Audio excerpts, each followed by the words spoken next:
kos-kosan. Jadi ini akidah jadi sangat luar biasa gitu. Apa dasarnya? Yang pertama, bahwa akidah ini merupakan kuatul indifa, kekuatan dorong yang membangkitkan daya amal seseorang itu akidah gitu. Karena keyakinannya gitu. Kalau nggak pakai keyakinan, apa aja orang pasti tanggung mainnya. Ngaji aja kalau ustadznya datang kadang-kadang kagak, orang suka nanya, ustadz datang mau kayak malas ngajinya. Tapi kalau ustadznya datang ya semangat aja, yakin datang semangat. Tapi kalau udah pakai ragu, emang akhirnya apa aja tanggung mainnya, tanggung. Mas sering saya katakan, kalau orang kerja yang pertama ditanya gaji berapa, iya jelas gitu, gajinya jelas. Soal kerjaan nggak jelas nggak penting.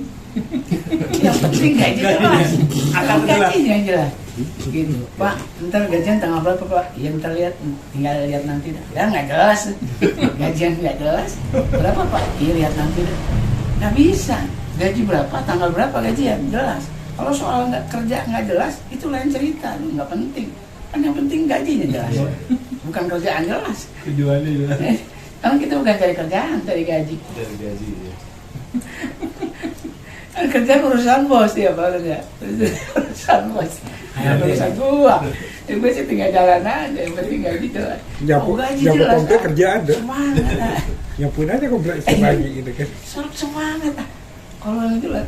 Nah kalau orang udah yakin akhirat itu ada, surga ada neraka ada, bidadari ada, dan sebagainya itu janji Allah, lipat gandakan pahala, keyakinan, nggak ada yang lebih menjanjikan orang bisa bergerak begitu hebat kecuali akidah.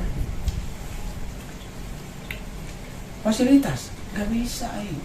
Nanti kalau berangkat ke Papua, kita pulang dari Papua, jabatan angkat naik. Kalau saya resikonya gede banget di Papua, aman. Atau Rasulullah pernah janji nanti kalau perang berjihad nanti dapat fasilitas. Ada kuda mewah, onta merah, gaji tinggi, nggak ada. Nabi nggak pernah berikan iming-iming materi. Tapi tahu nggak antum, ada seorang sahabat yang baru nikah malam pertama bisa ninggalin istrinya loncat dari tempat tidurnya karena jihad. Nggak ketemu. Motivasi apa yang mendorong mereka buat melakukan itu? Nggak ada kecuali keyakinannya. Gitu. Ada seorang sahabat datang pada Rasulullah minta nikah. Kata Rasulullah, sama siapa? Nggak tahu. Dia minta cariin, Nabi suruh cariin. Karena sahabat ini pertama miskin dan posturnya juga biasa aja, ya. Sederhana. Jadi kalau dia mau cari, takutnya perempuannya nggak siap.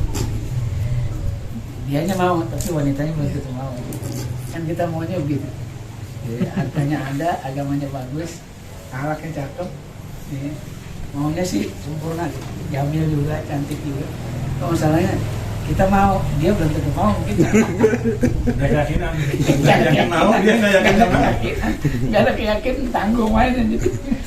Jadi datang sahabat minta nikah. Akhirnya cariin nama Rasulullah.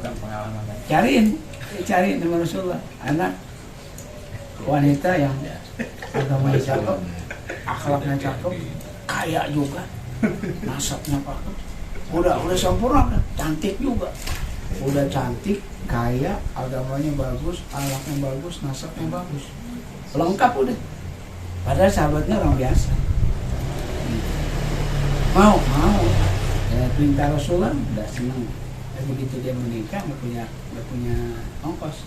Jadi bukan sekedar wanitanya nggak ada, biaya pernikahan juga nggak ada. Akhirnya dikumpulin, berkumpul jumlah, kasih sahabat ini. Paginya sahabat belanja seperti orang mau nikah. Layaknya orang mau nikah biasa, barang-barang mau nikah.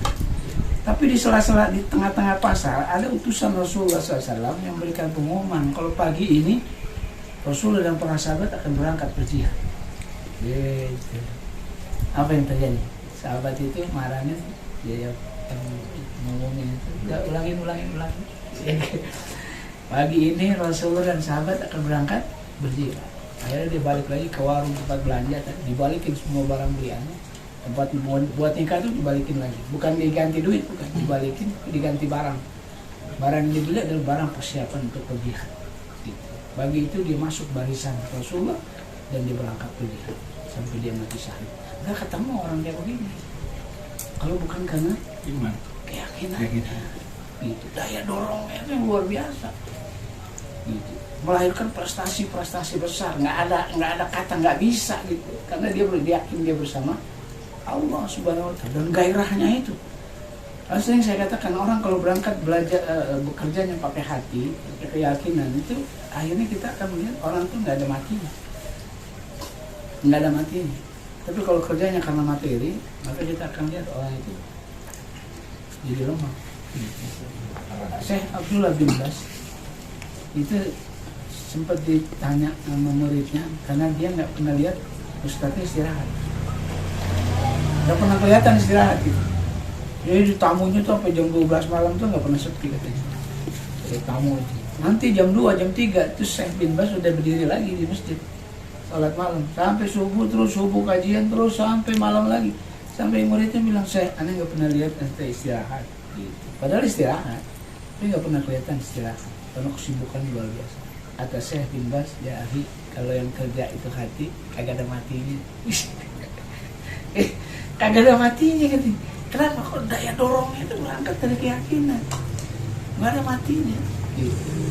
Maka kenapa Rasulullah SAW memberikan konsentrasi pada masalah akidah? Karena nggak ada penggerak yang begitu meyakinkan, penggerak yang mampu melakukan gerakan yang hebat kecuali keyakinan. Maka akidah merupakan kuatul indifa, dia merupakan daya dorong yang mendorong seseorang untuk melakukan prestasi besar. Dan kalau kita perhatiin, siapa sih Ibnu Mas'ud? Kan budak, cuma budak Ibnu Mas'ud. Di belakangan antum saksikan Ibnu Mas'ud itu ulama di sahabat lagi. Jadi seorang Umar bin Khattab aja, kalau Ibnu Mas'ud udah ngomong udah cukup gitu, gak usah nanya sama yang lain. Itu budak loh. Budak tapi melejit gitu. Karena apa? Karena keyakinannya mampu melejitkan potensi dirinya untuk melahirkan karya-karya besar. Zaid bin Haritsah, emang siapa nih? Siapa Zaid? Zaid cuma seorang budak nggak pernah dilihat orang. Di belakangan dia menjadi panglima perang yang ditakuti oleh Romawi. Siapa yang sangka? Itu artinya kalau akidah udah tanam dalam diri seorang, dia melejitkan seseorang untuk melahirkan karya-karya besar. Sehingga pernah satu saat Rasulullah SAW kedapatan bahasa Ibrani. Terus Rasulullah cuma mengatakan begini, ini kalau ada di antara kita yang bisa bahasa Ibrani, cakep kali ya. Kalau model kita gitu. Nabi nggak nyuruh. Pandi belajar bahasa Ibrani. Itu pentingnya. Nggak begitu. Terus cuma kasih isyarat tuh. Kayaknya nih kalau di antara kita ada yang bisa pakai baca bahasa Ibrani, kayaknya bagus nih. Tahu nggak ente belajar bahasa Ibrani sampai hari ini itu bahasa yang paling susah gitu. Sahabat cuma 3 hari pakar. Masya Allah. 3 hari bahasa Ibrani di luar nalar dia kemampuan dia. Artinya akidah tuh melahirkan lah ya. Orang yang luar biasa, melahirkan prestasi besar. Gitu. Itu keyakinan gitu. Jadi wajar kalau Rasul memberikan konsentrasi pada masalah akidah. So, kalau dia tertanam, begini manusianya akan begini modelnya. Gitu. Nggak ada pantang, nggak ada nyerah, nggak ada yang nggak bisa menurut dia. Dia akan kerja keras untuk melakukan hal yang terbaik buat Allah dan Rasul. Jadi wajar akidah itu jadi konsentrasi. Yang kedua, bahwa merupakan dasar seseorang untuk bisa memberikan pengorbanan yang terbaik buat Allah dan Rasulnya, buat yang dicintai. Kalau orang udah punya keyakinan, dia akan bisa memberikan pengorbanan apa saja yang diminta buat Allah dan Rasul, dan dia berikan itu dengan senang hati, dengan ridho. Ini kan orang kalau berjuang kan berkorban mikir. Kalau orang berjuang berkorban mikir nggak usah berjuang, karena perjuangan itu identik dengan pengorbanan. Jadi kalau untuk berjuang pengen menang, pengen senang, ya nggak usah berkorban. Kalau mau senang, karena pasti antum berkorban kalau mau berjuang. Nah, kalau kita kan sekarang ada nih berjuang tapi senang, nggak susah, ya kan? Masuk partai, Bukan berjuang, Jadi anggota pergi dewan. rela. Itu kan berjuang, tapi kan senang. Perjuangan senang gitu. Bahkan diperebutkan itu untuk menjadi posisi itu. Kenapa? Ini kan berjuang, Pak. Tidak semua pengorbanan, tidak semua perjuangan itu menyusahkan. Tidak semua perjuangan harus susah. Iya. Kuat baru tuh, kuat baru. Padahal setiap perjuangan pasti butuh pengorbanan. Itu fakta, gitu, fakta. Dan itu sudah dibuktikan oleh seorang nabi. Pengorbanan yang paling berat itu seorang nabi. Kalau perjuangan itu nggak perlu pengorbanan, nabi itu nggak harus berkorban. Ini justru pengorbanan yang paling besar justru para nabi, dan setelah itu gitu. Artinya emang identik gitu, pengorbanan itu dengan sebuah perjuangan. Nah, orang kalau udah tertanam dalam akidah seorang itu kan daya pengorbanan yang luar biasa. Maka kita temukan banyak sahabat-sahabat Nabi yang begitu loyal untuk memberikan pengorbanan terbaik buat Allah dan Rasulnya. Karena kemudian genderang perang itu menjadi kegandrungan para sahabat. Bukan karena gila perang, bukan. Tapi karena keutamaan jihad di hadapan mereka. Itu istimewa banget. Gitu. Jihad itu pahala, amalan yang nggak bisa ditanding amalan apapun. Sehingga sahabat bertanya, ya Rasulullah, ada nggak amalan bisa ganti amalan jihad, keutamaan jihad? Kata Nabi, aku nggak dapet. Tapi infonya gitu. Hah? Nggak dapat infonya. Nggak dapet. Kayak itu, kayak obat tuh. Masih pusing Pak? Udah lupa tuh. Apa obatnya? Panadol. Obat Panadol. Oh, masih pusing? Udah lupa tuh. Ditanya, ada nggak fadilah yang lebih besar dari jihad? Kata Nabi, aneh nggak dapet. Sanggupkah kamu puasa sepanjang umur kamu, puasa terus? Itu nggak bisa gantiin apalagi. Kamu sepanjang hari kamu sholat sepanjang hari, itu nggak bisa ngalahin pahala jihad.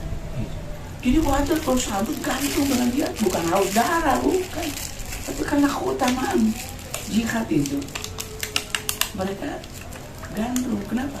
Karena itu wujud dari pengorbanan tertinggi dari seorang muslim terhadap Allah dan Rasul. Itu yang terbaik. Siapa yang nggak mau ketinggalan gitu. Mereka berbondong-bondong gitu. Bukan yang kaya aja, yang miskin juga datang untuk siap berjihad.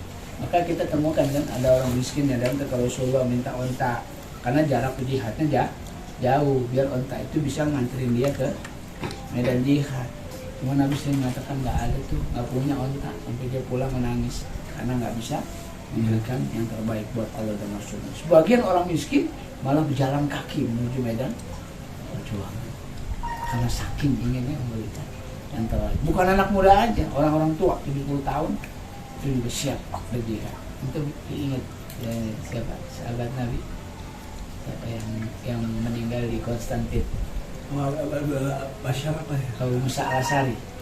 Iya, yang meninggal sebelumnya, tadi makamin itu ya. Yang di Muawiyah, serangan pertama Muawiyah ke Bizantium kan gagal. Iya, Abu Bakar. Dia usia udah 70 tahun, sahabat ini. Dia veteran ini. Datang ke Muawiyah, minta izin. Iya. Kata Muawiyah, nggak usah, udah tua, nggak usah izin. Saya pengen mati di Bizantium. Tolong makamin saya di Bizantium. Kenapa? Saya ingin mendengar bunyi pedang orang-orang yang akan menaklukkan Bizantium. Karena Nabi udah isyarat Bizantium akan ditaklukkan gitu. Tapi siapa yang naklukin kan nggak tahu. Nah ini sahabat dia pengen mati dikuburin di pintu gerbang Bizantium, sehingga nanti pasukan yang diisyaratin oleh Rasulullah yang akan menjatuhkan Bizantium itu gemencing pedangnya dia dengar gitu. Jadi siapa begitu? Siapa sih sahabat sih? Siapa sih? Abu Musa al-Asy'ari apa siapa? Iya, tua aja, udah tua aja bayarnya nggak pernah suruh. Keterangan Badar apa kali? Iya, istilahnya boleh tua boleh, tapi jiwa muda. Nggak ada matinya. Jiwa tetap muda, gitu. Jangan tua juga. Udah tua, jiwa tua. Ya udah tua, udah. Paling parah orang muda jiwanya tua. Abu Ayyub. Parah itu. Ayub Ansari. Abu Ayyub, ya, Abu Ayyub al-Ansari. Al-Ansari. Al-Ansari gitu. Abu Musa al-Ansari, Abu Ayyub al-Ansari. Itu sampai kayak begitu gairahnya. Untuk apa? Untuk memberikan pengorbanan yang terbaik. Disanti. Gitu. Ini kan luar biasa. Daya dorong, kesiapan buat berkorban.